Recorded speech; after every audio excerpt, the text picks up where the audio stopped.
Hello दोस्तों, स्वागत है आपका आपके अपने YouTube channel Lakshmi Narayan academy में।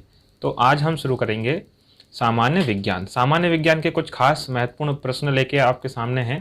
तो शुरू करते हैं आज का पहला प्रश्न। प्रश्न ये कह रहा है कि उपकला ऊतक और शरीर अस्तक एक दूसरे के साथ संबंध है, और हमें ये बताना है कि पेशी ऊतक किसके साथ संबंध है। तो ये उपकला ऊतक को ही शरीर स्तर बोलते हैं। शरीर स्तर का मतलब होता है हमारे शरीर की ऊपर की जो जिसको हम बोलते हैं कि जो हमारी स्किन है वो किस तरीके से है। तो अब हमें ये पूछा है कि पेशी ऊतक का किससे संबंध है। तो विद्युत परिवहन के साथ, भोजन और ऑक्सीजन का परिवहन करता है, गति प्रदान करता है, या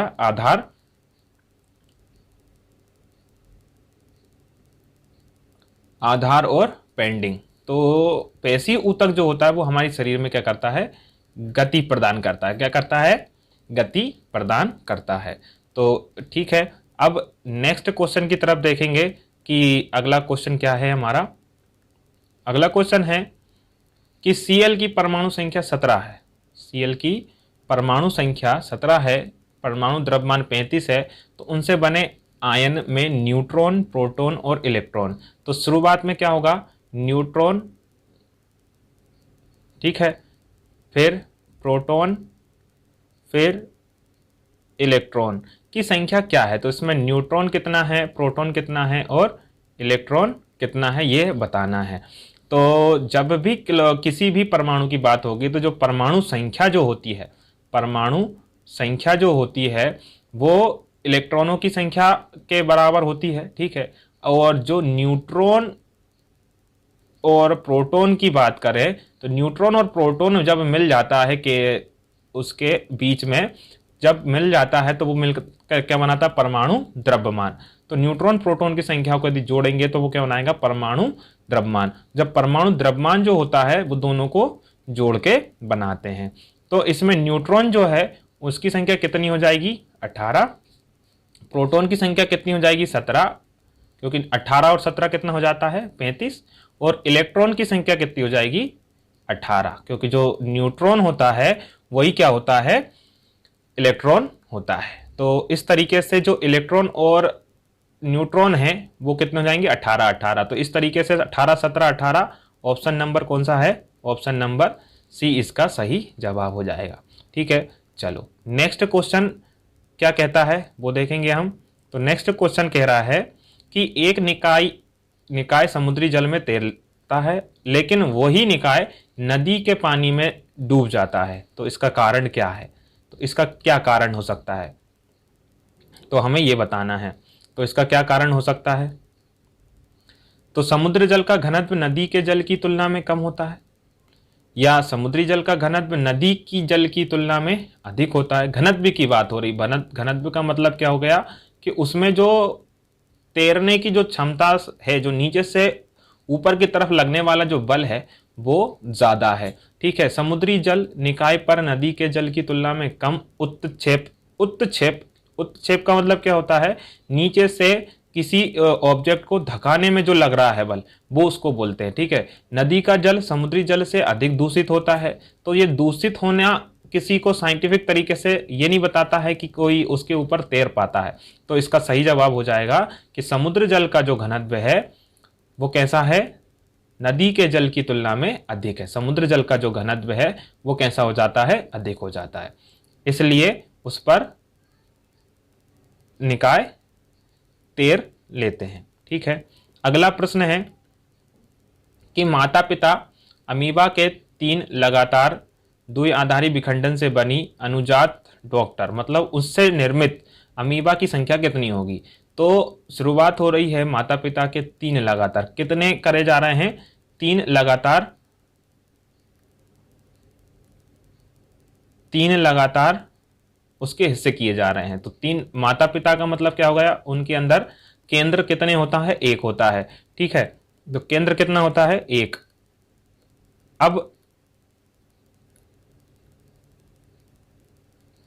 देखा जाए तो इसमें 3 की बात हो रही है, तो केंद्र की घात यदि हम 3 कर दें तो कितना होगा? 2 की घात 3, मतलब उसमें कितनी संख्याओं में बढ़ जाएगा? वो 8 में बढ़ जाएगा। तो ऑप्शन नंबर कौन सा हो जाएगा? आ वाला सही उत्तर हो जाएगा। ठीक है, इस तरीके से अमीबा का जो विखंडन है वो कैसा हो जाएगा? 8 टुकड़ों में बढ़ जाएगा। अब नेक्स्ट की तरफ चलते हैं कि अगला क्वेश्चन क्या है। अगला क्वेश्चन है कि निम्नलिखित में से किस एक सुझाव द्वारा जल जनित रोगों को दूर किया जा सकता है या रोका जा सकता है? तो खांसने के दौरान मुंह पर एक रुमाल रखकर। प्रश्न है जल जनित रोग मतलब जल से होने वाले रोग। तो जल से, साफ जल पीने से तो रोग नहीं होते, तो क्या होगा? दूषित जल पीने से रोग होता है। तो खांसने के दौरान मुंह पर रुमाल रखने का तो कोई औचित्य नहीं है, जल के रोगों से कोई संबंध नहीं है। सुरक्षित पेयजल प्रदान करके एक हो सकता है, ऐसा हो। अत्यधिक भीड़ भाड़ वाले स्थानों पर अनावृत या संपर्क में रोककर भीड़ को रोक ले, है ना, ऐसा भी कोई ऑप्शन नहीं बनता कि जल से होने वाला रोग हो। पड़ोस में मच्छरों के प्रजनन को रोककर, ये भी नहीं हो सकता। तो ऑप्शन क्या बच रहा है? ऑप्शन बी बच रहा है, सुरक्षित पेयजल प्रदान करके। कितना? यदि हम जल से जनित रोगों को दूर करना चाहते हैं, उनको नहीं होने देना चाहते, तो हमें क्या चाहिए? सुरक्षित पेयजल मिलना चाहिए। ठीक है, फिर देखते हैं अगला क्वेश्चन। अगला क्वेश्चन कह रहा है कि निम्नलिखित में से कौन सा मनुष्य का आहार नली का हिस्सा नहीं है? तो ध्यान से देखेंगे, जो चित्र हमें दिख रहा है, आहार नली की जो बात होगी, तो आहार नली कहां से शुरू होती है? ये जो यहां से जो जा रही है, ये आहार नली, फिर ये पेट से होकर गुजरता है खाना, यहां हो जाता है आमाशय। ठीक है, फिर अग्नाशय में जाता है यहां से, फिर अग्नाशय से अग्र, फिर यहां जो छोटी आंत है और जो बड़ी आंत है, इनमें खाना पहुंचता है। तो प्रश्न ने पूछा कि जो आहार नाल है उसका हिस्सा नहीं है, तो जो श्वास नली है, जो श्वास नली है वो हमारी यहां से यहां संपर्क में करती है, लेकिन जो आंत और ग्रास नली और मलाशय है, ये हिस्सा किसका है? आहार नली का है। इसलिए ये तो हिस्से हैं, लेकिन पूछा क्या है कि हिस्सा क्या नहीं है? तो श्वास नली इस आहार नली का हिस्सा नहीं है। ठीक है, ठीक। अब नेक्स्ट क्वेश्चन है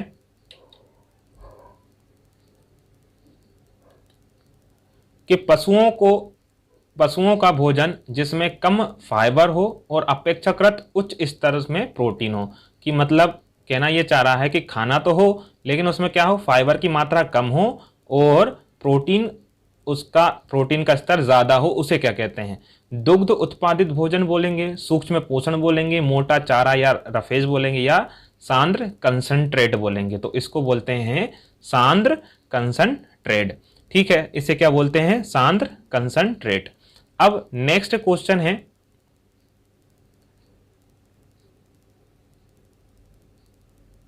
अगला प्रश्न है कि दूरी समय ग्राफ पर हर 2 घंटे के बाद 15 मिनट के लिए समय अक्ष के समांतर एक सीधी रेखा होती है। 15 मिनट के लिए एक सीधी रेखा हो जाती है, तो दर्शाइए कि क्या होता है? प्रत्येक 2 घंटे के बाद वाहन 15 मिनट के लिए विराम करता है। वाहन प्रत्येक 2 घंटे के बाद 15 मिनट के लिए एक समान चाल से चल रहा होता है, या वाहन को प्रत्येक 2 घंटे के बाद 15 मिनट में से अनवरित या मंदित, मतलब उसको स्लो किया जाता है 15 मिनट के लिए। वाहन को प्रत्येक 2 घंटे बाद 15 मिनट के लिए त्वरित किया जाता है। तो ये है जो दिख रहा है हमें, ये है समय और चाल का ग्राफ। यदि चाल बढ़ती जाएगी, ठीक है, यदि 4 किलोमीटर मीटर पर सेकंड से चले, या 6 किलोमीटर पर सेकंड से चले, या 8 किलोमीटर पर सेकंड से चले, प्रश्न ने कहा कि 2 घंटे बाद, 2 घंटे तक वो चाल चलता है अपनी स्थिति से, और 15 मिनट के लिए वो अक्ष के समांतर हो जाता है, मतलब ऐसा चलता है अक्ष के समांतर। तो समय अक्ष है उसके समांतर ऐसे चलने लग जाता है, तो मतलब उसकी जो चाल है वो क्या हो गई? बंद हो गई है, चलना बंद कर दिया है, क्योंकि समय बढ़ रहा है लेकिन वो चल नहीं रहा। यही समझ में आ रहा है ना कि 15 मिनट के लिए वो अक्ष के समांतर सीधी रेखा हो जाती है, तो मतलब वो चल नहीं रहा। चलता तो कहां? ग्राफ ऊपर चला जाता। ठीक है, तो प्रश्न का क्या होगा, वाहन प्रत्येक 2 घंटे के बाद 15 मिनट के लिए एक समान चाल से चल रहा है या विराम अवस्था में है। तो इसका सही जवाब हो जाएगा क्या, कि प्रत्येक 2 घंटे के बाद वो 15 मिनट के लिए क्या कर रहा है, रुक जाता है। ठीक है, समय तो बढ़ेगा लेकिन क्या, उसकी आगे की डिस्टेंस नहीं बढ़ेगी, तो क्या होगा, वो रुक जाएगा। अगला प्रश्न है, बहुत खास प्रश्न, इंपॉर्टेंट प्रश्न है। वो कहता है कि गैर संपर्क बल के उदाहरण निम्नलिखित हैं। गैर संपर्क मतलब ऐसे बल जिसमें संपर्क ना हो, किसी को जैसे हम यदि धक्का रहे हैं, किसी को फोर्स लगा रहे हैं और तो किसी एक ऑब्जेक्ट को हम पीछे से धकाते हैं, तो ये संपर्क हो गया यहाँ पे। अब पूछा जा रहा है गैर संपर्क मतलब उसके साथ संपर्क ना हो लेकिन बल लगे, तो गुरुत्वीय बल, पेशीय बल, तो ध्यान से देखें गुरुत्वीय बल तो हो सकता है लेकिन जो पेशीय बल है उसके साथ हमें अपने मांसपेशियों की ताकत लगानी पड़ती है। तो मांसपेशियों की ताकत कहाँ लगती है, जब हम कोई ऑब्जेक्ट या कोई वस्तु को धकाते हैं। ठीक है, अब पूछ रहा है गुरुत्वीय बल और चुंबकीय बल हो सकता है ये हो। फिर घर्षण बल, घर्षण बल में भी 2 संपर्क बल के बिना घर्षण बल नहीं लग सकता, चुंबकीय बल लग सकता है, एक हो सकता है। पेशी बल और घर्षण बल, तो इसमें दोनों ही संपर्क बल है, बस एक ऑप्शन बच रहा है, कौन, ऑप्शन नंबर बी, कि गुरुत्वीय बल और चुंबकीय बल ऐसे बल होते हैं जो गैर संपर्क होते हैं। मतलब कि यह है कि उसमें हमें किसी ऑब्जेक्ट को संपर्क में नहीं लेना है। जैसे चित्र में दिख रहा है कि चुंबक को हम कहीं रख दें तो वो उसको जो लोहे की वस्तुएं हैं उसको खींच सकता है। ठीक है, और जो चुंबकीय बल हो गया, फिर होता है विद्युत बल, विद्युत बल भी खींच सकता है।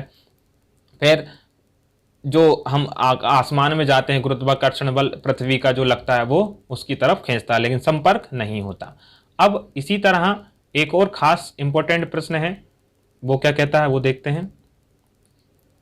तो ये कह रहा है कि आमतौर पर विद्युत लेपन, इलेक्ट्रोप्लेटिंग मतलब उस पर क्या किया जाता है, विद्युत का लेपन किया जाता है, में इस्तेमाल होने वाली 4 धातुओं में से क्या है।